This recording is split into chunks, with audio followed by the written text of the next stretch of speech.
नमस्कार दोस्तों, फिर एक नया वीडियो है और ये जो पिछला वीडियो है उसी का नेक्स्ट पार्ट है। और इसमें हम देखेंगे कि जो लेफ़्ट पार्टीज़ हैं, जो कम्युनिस्ट पार्टी हैं, किस तरीके से भारत के अगेंस्ट वो काम करती हैं और चाइना के इशारों पे किस तरीके से वो काम करती हैं। तो ये हम देखेंगे और आपको इससे पता चल जाएगा कि भारत के अंदर किस तरीके से विघटनकारी शक्तियाँ अपना काम करती हैं। चलिए वीडियो देखते हैं, फिर उसके बाद कमेंट करेंगे। भारत का एक और चरित्र है कि भारत के लोग अपने देश से गद्दारी करने में बहुत आगे रहते हैं और ये कोई आज की बात नहीं है। इतिहास देख लीजिए, आप बहुत जल्दी जो है दूसरे से प्रभावित होते हैं।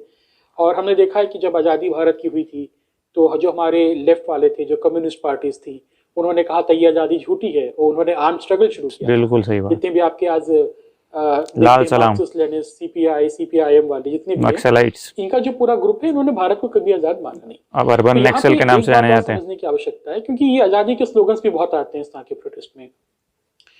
जब ये आजादी की बात करते हैं तो जनता ने पूछना जब शुरू किया 2016 के बाद, जेएनयू के इंसिडेंट के बाद, कि आपकी आजादी का मतलब क्या है। उनकी आजादी का मतलब हमेशा कश्मीर की आजादी, सी की आजादी होता था। लेकिन उन्होंने जब अपनी बात को घुमाना शुरू किया कि नहीं, हम तो भुखमरी से आजादी मांगते हैं, हम तो गरीबी से आजादी मांग रहे हैं, लेकिन इनका जो थियोरेटिकल कंस्ट्रक्ट है उसको कोई क्वेश्चन नहीं करता है। जो कम्युनिस्ट थियोरेटिकल कंस्ट्रक्ट है या जो लेफ्ट का जो कंस्ट्रक्ट है, उनका मानना है कि रिपब्लिक ऑफ इंडिया एक इललेजिटिमेट एंटिटी है। उनका मानना है कि रिपब्लिक ऑफ इंडिया एक इंपीरियलिस्ट पावर है जो भारत के कई राष्ट्रों पर शासन कर रहा है। तो उनका मानना है कि राजस्थान को अलग होना चाहिए, पंजाब अलग राष्ट्र है, जम्मू कश्मीर अलग है, तमिल राष्ट्र अलग है। सो उनका मानना है कि दिल्ली का जो शासन है वो इललेजिटिमेट है और यही सारी समस्या की जड़ है। जब तक दिल्ली के शासन को खत्म नहीं करेंगे, रिपब्लिक ऑफ इंडिया को ब्रेक नहीं करेंगे और छोटे छोटे देश नहीं बनेंगे भारत में, जो पुरानी की थीसिस थी, जब पाकिस्तान का पार्टीशन हो रहा था तो इन्होंने पाकिस्तान के पार्टीशन का समर्थन किया था। सही बात, बिल्कुल। पाकिस्तान के बनने का, भारत के पार्टीशन का समर्थन किया था। इन्होंने ये भी कहा था कि भारत में 32 देश और होने चाहिए, कि पाकिस्तान क्यों बना रहे हो, भारत को और तोड़ के और छोटे छोटे देश बना लो। सो इनका जो आइडियोलॉजिकल व्यू है, इनकी जो थ्योरेटिकल समझ है, जब तक भारत नष्ट नहीं होगा, जब तक अलग अलग राष्ट्र जो नेशनैलिटीज है उनको अपना स्टेट नहीं मिलेगा, तब तक ना भुखमरी से आजादी मिलेगी ना गरीबी से आजादी मिलेगी। तो एक तो आइडियोलॉजिकल हो गया, ये तो प्रोटेस्ट आपका करेंगे क्योंकि इनका एंड गेम दूसरा है। दूसरा हो गया कि इसमें जैसे आपने बोला कॉम्प्रोमाइज भी है। जैसे आपने न्यूक्लियर पावर के खिलाफ किया, अभी वहाँ पे तमिलनाडु में एक और हुआ था, मेरे ख्याल से कॉपर या एल्यूमिनियम का हुआ था, उसकी फैक्ट्री बंद कराई गई थी। तो ये तो एक इंटरनेशनल यहाँ पे एंगल भी आता है, एनजीओज के थ्रू, फंडिंग के थ्रू आपका आता है। अभी मैं कुछ समय पहले बहुत इंटरेस्टिंग चीज़ पढ़ रहा था कि किस तरह से वेस्ट जर्मनी में 1967 में एक स्टूडेंट्स प्रोटेस्ट होता है। उसमें एक पुलिस वाला एक स्टूडेंट को मार देता है, मतलब डेलिबरेटली मारता है, शूट टू किल वाला काम होता है। उसके कारण प्रोटेस्ट और ज़्यादा भड़कता है और बहुत रेडिकल हो जाता है, जो 1968 का जो पूरा समय था। और बहुत ज़्यादा जो लेफ्ट विंग के संगठन थे, जो रेडिकल बातें करते थे, उनका रिक्रूटमेंट भी बहुत बढ़ता है। बहुत ही वायलेंट समय हो जाता है वहाँ पे। कम्युनिस्ट ग्रुप्स ग्रो करना शुरू कर देते हैं, उनकी बात को लेजिटिमेसी मिल जाती है। जो भारत में आप सुनते हैं कि ये फासिस्ट स्टेट है, या पुलिस जो है बिकी हुई है, या पुलिस ऑपरेसर है, या आपकी अदालतें कॉम्प्रोमाइज्ड हैं, या आपके सारे इंस्टीट्यूशन जो है वो फासिस्ट हैं, जो भारत में आज हम सुन रहे हैं, ये चीज़ जर्मनी में शुरू होता है। वेस्ट जर्मनी में जो कैपिटलिस्ट था, ईस्ट जर्मनी यूएसएसआर के अंडर था। 2009 में पता चलता है जिस ऑफिसर ने उसको मारा था वो कम्युनिस्ट था, अंडर कवर कम्युनिस्ट पार्टी का वर्कर था, और वो ईस्ट जर्मनी की इंटेलिजेंस के लिए काम कर रहा था। तो आप समझ सकते हैं किस लेवल पे गेम खेले जाते हैं। और जो ईस्ट जर्मनी की जो इंटेलिजेंस थी, साक्सी शायद इसको बोलते हैं, या जर्मन में किस तरीके से बोलते होंगे, वो बहुत ही ड्रेडेड इंटेलिजेंस ऑर्गेनाइजेशन थी। तो ये एक कोवर्ट वॉर भी चलता रहता है। देखिए, रिपब्लिक ऑफ इंडिया, हम लोग कभी कभी भूल जाते हैं कि हम लोग हमेशा देखते हैं पाकिस्तान हमारा दुश्मन है या चाइना हमारा कॉम्पिटिटर है, लेकिन वेस्ट भी आपका दोस्त नहीं है। आप इसको सही बात है, क्योंकि रिपब्लिक ऑफ इंडिया जो इंडियन स्टेट है, ये इसका जो उभार है ये वेस्ट के डोमिनेंस को रोकता है। देखिए, अगर 1960s में और 50s में इसमें एक यूएसएसआर ने एक भूमिका निभाई थी। अगर सोवियत संघ ने भारत और चीन को वेपन्स नहीं दिए होते, उनको आर्म नहीं किया होता, तो भारत तो दुनिया में फिर से वेस्टर्न इंपीरियलिज्म काबिज हो गया होता। क्योंकि Soviet Union arm India and China to the teeth.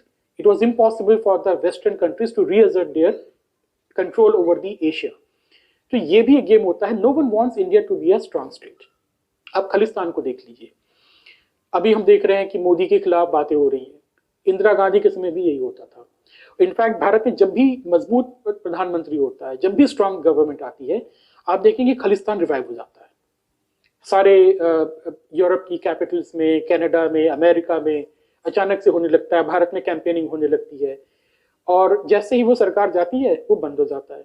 जैसे सरकार वापस आती है फिर से रिवाइव हो जाता है। और ये मैं नहीं बोल रहा हूँ, ये आपके कई इंटेलिजेंस ऑफिसर्स की आप किताबें पढ़े, उन्होंने भी लिखा है इसको। क्योंकि खालिस्तान पाकिस्तान का नहीं, वेस्टर्न कंट्रीज का प्रोजेक्ट है।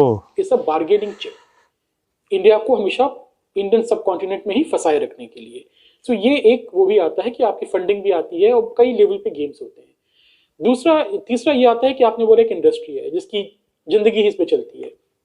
फॉरेन से फंडिंग आएगी, आपने एनजीओ खोल लिया है, और आप फंडिंग किस में आती है? आपकी ह्यूमन राइट्स में आती है, एनवायरनमेंट में आती है, आपकी इंडस्ट्री इसमें आती है कि यहाँ पे बहुत ज़्यादा अत्याचार हो रहा है। तो जब आपकी फंडिंग इस पे आ रही है क्योंकि आप अत्याचार से लड़ रहे हैं, तो आप तो दिखाएंगे कि बहुत अत्याचार हो रहा है।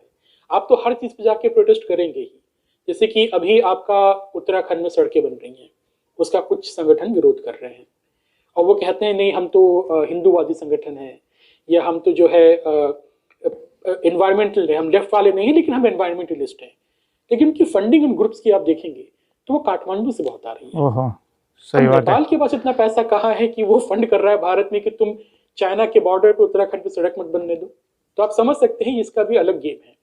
तो ये प्रोटेस्ट वाला जो मामला है, इसके तीन कारण, एक आइडियोलॉजिकल हो गया, एक कवर्ट वॉर हो गया इंडियन स्टेट को अंडरमाइन करने के लिए, और तीसरा हो गया कि जो पैसे का पूरा खेल आपका चलता है। तो काफ़ी अच्छा वीडियो था। तो अभिनव प्रकाश जी ने काफ़ी डिटेल में बताया कि जो लेफ्ट आइडियोलॉजी है वो किस तरीके से काम करती है और इंडिया को किस तरीके से वो कमज़ोर करने में लगे हुए हैं। तो जो लेफ्ट वाले हैं वो कभी भी नहीं चाहेंगे कि इंडिया एक स्ट्रॉन्ग रिपब्लिक ऑफ इंडिया की तरह काम करे। वो हमेशा इसको भी अंदर से खोखला करने की कोशिश करते रहते हैं। हमने देखा है कि छत्तीसगढ़, झारखंड और वेस्ट बंगाल के कुछ इलाकों में किस तरीके से उड़ीसा के कुछ इलाकों में किस तरीके से नक्सलाइट काम करते हैं।